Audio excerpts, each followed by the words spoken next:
क्या आप क्लास 10 या इंटर के एग्जाम देने वाले हैं तो ये 5 गलती कभी मत करना, नहीं तो आपको बाद में पछताना पड़ेगा।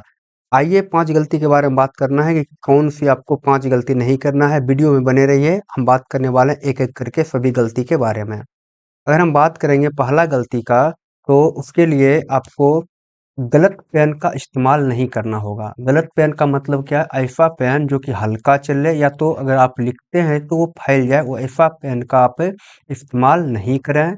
और जेल पेन से आप बिल्कुल ही ना लिखें। और परीक्षा अगर देने आप जा रहे हैं तो नया पेन का इस्तेमाल परीक्षा में नहीं करें।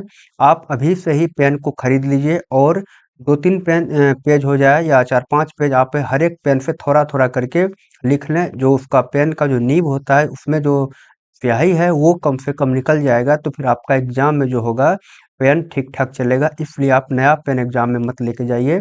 अभी से 5 पेन 10 पेन खरीद करके रोज उसमें थोड़ा थोड़ा करके आप लिख लीजिए। यानी कि और आपको क्या करना है कि हमेशा आपको नीला पेन या तो ब्लैक पेन का ही इस्तेमाल करना है। आपको रेड पेन का बिल्कुल भी इस्तेमाल नहीं करना है, और आपको रेड पेन लेकर के एग्जाम में जाना भी नहीं है। अगर हम बात करेंगे दूसरी गलती के बारे में, तो वो क्या है?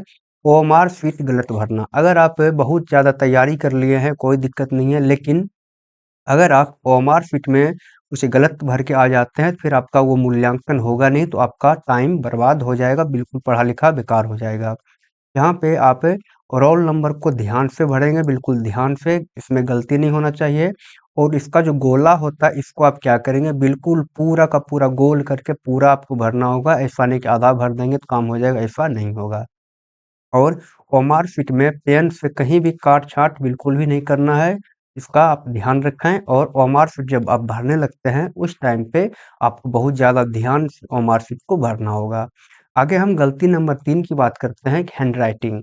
अगर आप हैंडराइटिंग को ठीक ठाक नहीं रखते हैं, अगर आपकी हैंडराइटिंग गंदी है, तो आप कितना भी पढ़ने में तेज है, आप पूरा का पूरा बना करके आ जाएंगे, लेकिन अगर कॉपी चेक करने वाले को आपका राइटिंग ही समझ में नहीं आएगा, तो आपको नंबर मिलना मुश्किल है। इसलिए आपको क्या करना है, तो बहुत छोटा भी नहीं लिखना है, और टेढ़ा-मेढ़ा नहीं लिखना है। और अगर आप एक क्वेश्चन से दूसरे क्वेश्चन को लिख रहे हैं, तो वहाँ पे आपको थोड़ा-सा लाइन को छोड़ना होगा। और कहने का मतलब क्या है, यहाँ पे साफ और आप ऐसा लिखें जिससे कि कॉपी चेक करने वाले आपके उत्तर को आसानी से पढ़ पाएँ। अगला हम चौथा नंबर गलती के बारे में बात करने वाले हैं, समय का बँटवारा। अगर आप समय का बँटवारा करते हैं और आप गलत बँटवारा कर दें, जैसे कि आपको पेपर दिया गया है, ऑब्जेक्टिव में भी आपको मिलेगा और सब्जेक्टिव भी मिलेगा। अगर आप बहुत ज़्यादा ऑब्जेक्टिव में ही आप समय लगा देंगे, तो आपके पास सब्जेक्टिव के लिए समय नहीं मिलेगा। तो इसका मतलब आप क्या करिए कि पहले जो आप सवाल कर रहे हैं, उसमें टाइम को बचत करने का कोशिश करिए, और आप जब भी क्वेश्चन को सॉल्व करेंगे, जो प्रश्न हल्का है सबसे पहले आप उसको करेंगे, क्योंकि उसमें टाइम आपका कम लगेगा।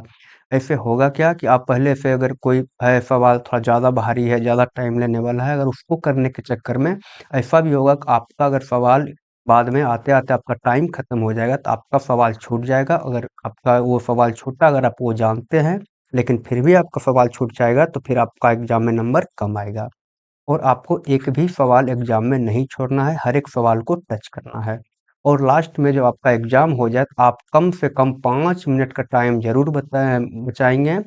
और किस लिए बचाना है, तो पूरा का पूरा कॉपी आप एक बार पलट करके ज़रूर देख लें कि आप क्या हर एक जगह क्वेश्चन मार्किंग कहाँ, जहाँ क्वेश्चन है, जो नंबर है क्वेश्चन का, वो सब किए हैं या नहीं किए हैं, हर एक चीज़ आप प्रॉपर ठीक-ठाक से कर दिए हैं। अगर कुछ कमी लगे, तो आप उसमें उस 5 मिनट के अंदर आप कर सकते हैं।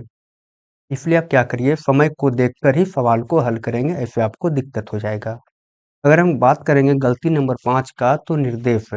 जो ही क्वेश्चन पेपर पे निर्देश दिया जाएगा, उसको आपको ध्यान से पढ़ना।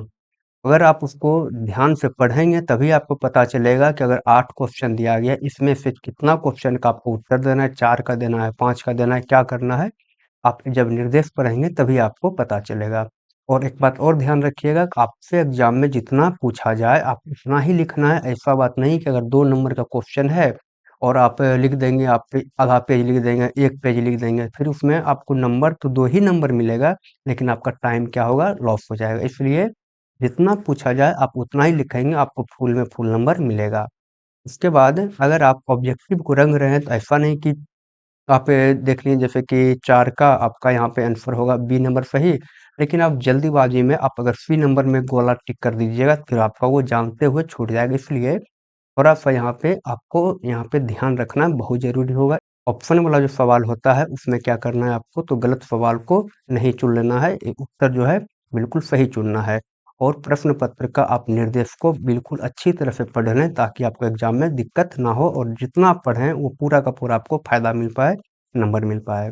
आगे ऐसे ही महत्वपूर्ण वीडियो के लिए आप चैनल को सब्सक्राइब कर लीजिए और वीडियो को लाइक करिए और अपने दोस्तों में भी शेयर कर दीजिए। मिलते हैं किसी अगले महत्वपूर्ण टॉपिक में, तब तक के लिए बाय, थैंक यू।